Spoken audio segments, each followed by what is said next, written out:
Earlier today, the Democrats finally got the talking point that they've been salivating for so long. Yes, Donald Trump is officially a convicted felon, and of course, I have plenty of thoughts on that. But first, let's talk about Joe Biden. His term is ending in a few days, not a moment too soon, and he's going out there trying to salvage his reputation and his legacy. Well, he had a press briefing earlier this evening, and while Joe Biden is known for his many gaffes, the one he made tonight is one for the history books. Take a look at this. Mr. President, do you regret your decision to run for re-election? Do you think that made it easier for your predecessor to now become your successor? I don't think so. I think I would have beaten Trump, could have beaten Trump, and I think that Kamala could have beaten Trump, and would have beaten Trump. It wasn't about, I thought it was important to unify the party. And when the party was worried about whether or not I was going to be able to move, I thought it was, even though I thought I could win again, I thought it was better to unify the party. And it was the greatest honor in my life to be President of the United States, but I didn't want to be one who caused a party that wasn't unified to lose an election. And that's why I stepped aside, but I was confident she could win. Kamala could have and would have beaten Trump. Who wants to tell him about the election that happened 2 months ago? She lost by a landslide. Wasn't even close. So yeah, you go, Joe. You go, Joe. Now, I'm still really interested to know the story about what happened behind closed doors. I know so much has happened since then, but we still don't truly know. Yeah, we know that the Democrats forced him off the ticket, but we don't know whether they threatened him with blackmail, whether they threatened to invoke the 25th Amendment. Like, what happened when the cameras weren't rolling?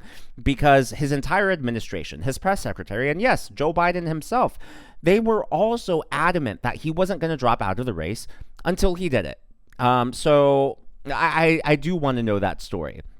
I think it's really interesting. Now, he was asked about whether or not he would pardon himself. Of course, there's been the controversy about him pardoning Hunter, and there's been talk that he might issue several preemptive pardons. And a reporter asked him whether he would pardon himself, and pay very close attention to Joe Biden's eyes here. Also, sir, on pardons, have you ruled out a pardon for yourself or any other additional members of the family? For myself? Yes, sir. Well, what did I pardon myself for? That's what I'm asking. No, I have no contemplation of pardoning myself for anything. I didn't do anything wrong. Mr. President, would you comment on Meta's decision You didn't do anything wrong, yet you pardoned your son Hunter, who you told us repeatedly you wouldn't pardon. And by the way, the accusations against your son Hunter, yeah, there's the stuff about the gun and drugs and all of that, but the core issues, the core controversies around Hunter were never about his sexual escapades or anything like that. It was always about whether or not he was involved in a scheme connected with Joe Biden, the big guy, to enrich the family through their position of power. That's what this was always about. Now, the reason I said to pay close attention to his eyes. So for those of you who've been following the channel for a while, you know that I am a professional actor. And so one of the things we do in acting, we try to read body language. We try to understand the emotional state of other people. Like you really have to be in tune with your emotional instrument to act. And when he's asked about, are you going to pardon himself? If he truly, there is no surprise here. If someone asked me, hey, Daniel, if I was president and I did nothing wrong, and they were like, are you going to pardon yourself? It would be true surprise. It's surprise and maybe even amusement. Because it's why are you even asking this question?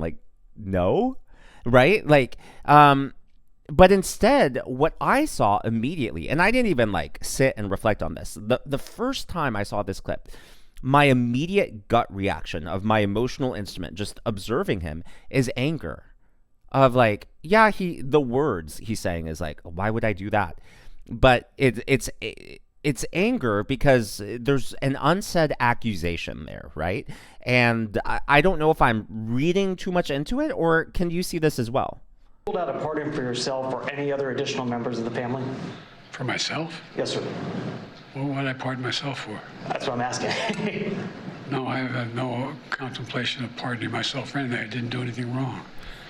So in acting, we call it putting on a mask. Like you mask your true emotions. And I think he was trying to mask that anger through feigned confusion. But I don't think that that would be the real emotional response if you were truly surprised about that question. The fact that it's even a question, I think, speaks a lot to the state of this current administration. On a much brighter note, so Congressman Dan Muser of the 9th Congressional District in Pennsylvania, he was touring one of the schools in the district, and there were second and third graders all around him. And he was there to help teach them about government, to talk about how, yes, he serves in Congress, and to help them understand how government works at the federal, local, state level, and his role in all of that. Well, the children around him all were asking, do you know Donald Trump? Do you know Donald Trump? So he actually called Trump and asked him for a favor, and I believe, I don't know for certain, but the way that Dan Muser is holding his phone, he could be holding it, just to play devil's advocate. He could be holding it just for speakerphone, but to me, it kind of also looked like maybe it was FaceTime. I don't know about you, but I thought this was really sweet, and this is something the media won't show you. Just enjoy. Hey, I wanted to grab you on something, but I'm in a school right now, Emmanuel Christian in Middleton, Pennsylvania, and there are second and third graders here, sir, that were asking me about you, and they were hoping they could just say hi to you, because they think you're a great man and doing great things for our country. Really quickly, okay? Really quickly, sir. All right, guys, say hi to Mr. President. Hello, President. Hello, everybody. Hello, and Sure. I hope everybody's studying hard and working hard, and you're with one of my great friends. We will. Great friend. You know who that is? Congressman Dan Muser, and he's there, and he could be working very hard, and instead he's with you, teaching you about government. Does everybody like Dan Muser? Yeah! Donald Trump, you save our school! Yay! Yeah! Dan will save our country, so you have to be nice to him, okay? Okay, thank you. Thank you. Thank you, sir. You're the best. You are the best, sir. Thank you so very much. Donald Trump. Thank you, sir.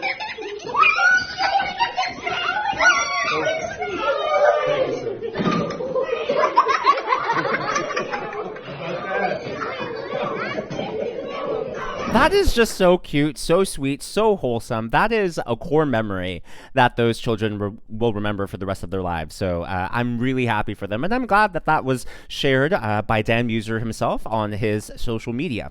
So earlier today, Judge Merchan sentenced Donald Trump. And he essentially admitted what we knew all along, that this was a witch hunt trial, and that, let's be honest, all the Democrats wanted was they wanted a way to take Trump off of the ballot. And this was really a Hail Mary attempt to prevent him from getting into the White House ever again. And if you listen to Judge Merchan's words, it kind of sounds like he's admitting to that. It is the office of the president that bestows those far-reaching protections to the office holder. And it was the citizenry of this nation that recently decided that you should once again receive the benefits of those protections, which include, among other things, the Supremacy Clause and presidential immunity. It is through that lens and that reality that this court must determine a lawful sentence. Yeah. So he sentenced Trump with an unconditional release, which essentially means that there's no prison time, no fines, no probation, but the left gets their talking point, that he is a convicted felon, which is essentially all they wanted, right? In addition to preventing him from being in the White House ever again. At the end of the day, it was a crime without a criminal act. It was a crime without a victim. Because if you think about it, and I know I'm really simplifying this, but the crime that they accused Donald Trump of doing, of committing, is really just, they accused him of lying to himself in his own checkbook. So that's why there was no victim in the crime. He didn't defraud anyone. He didn't defraud anyone at all. That's why, I say it was a crime without a criminal act. So it is only fitting that this conviction, this punishment, has no teeth. It's a punishment without any punishment. It just brands him with the scarlet letter, and now the left gets the talking point that they've always wanted. It's a shame. These accusations were dead in the water. The misdemeanor was dead in the water, and Alvin Bragg, for no reason, just zapped life into it, brought it up. They had tried to bring multiple cases, by the way, that the federal Department of Justice said there was nothing there, nothing that they could do. And in New York, well, we all know what they did. It's a shame that it even went this far. But if there is good news, it appears more and more people are waking up. There were protesters outside the courtroom this morning. This was apparently the view out of Judge Merchan's office. People were waving Trump flags. You can see the NYPD there on the streets below. Now, one more story I want to cover before we end up today's video. And by the way, yes, it is Friday, and we're getting our first snowfall here, so I'm so excited because Puppers and I are about to go on a very, very long icy walk. Snowy walk, not so icy, but he loves the snow. Of course, we don't stay out too long just because it's cold, but he just loves running in fresh powder. It is awesome. But David Hogg is running for DNC vice chair, and he now has an endorsement from Tim Walz. You cannot make this stuff up. Tim Walz writes, David Hogg represents exactly the kind of bold, dynamic, and courageous leadership our party needs right now. He has a unique ability to connect with the American people and to speak to the strengths of our party. I couldn't be happier to support him for DNC vice chair, and David Hogg proudly accepted that endorsement. Good morning. Honored to have your support. Let's win this thing. As long as the Democrats continue to double down on crazy, as long as they continue to listen to the radical Gen Z Democrats who have pulled the party way to the left, I believe they'll be continued to be clobbered in national elections. And quite frankly, that's what they deserve. But as always, all of this is just my analysis and commentary. This is what's going on in the world of politics from my point of view, and I would love to hear from you. So what do you think about Joe Biden saying that Kamala could have, would have won against Donald Trump? Do you think that was, his brain failing him? I've seen some theories that maybe he shot himself in the foot, so to speak. Like, he was trying to say that I and I alone could have beaten Donald Trump, and then he realized he talked himself into a corner and he didn't want to backstab Kamala publicly. I've seen that theory. Or do you think it's just as innocent and as obvious as mental decline? I don't know, but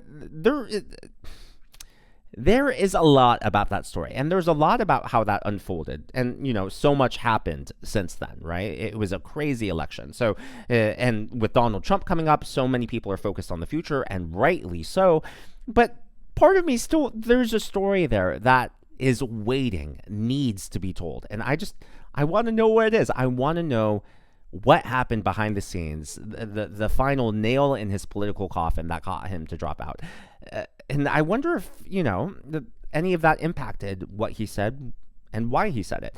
I don't know if I'm reading too far into it, but if you have any thoughts or insights, let me know down below. If you haven't already, please be sure to give me a thumbs up. I know it's a simple thing to ask for, but it really does help me reach more viewers like you in the algorithm. I am tuning out for tonight, but I will see you this weekend. And we're going to go enjoy our cold, snowy walk. My favorite thing about fresh snow, and not just fresh snow, but it's when you get that night glow, when the whole sky is kind of purple because that moonlight is reflecting off of the snow, and you just get that. It's a fantastical color almost. And as a lover of fantasy, I love it.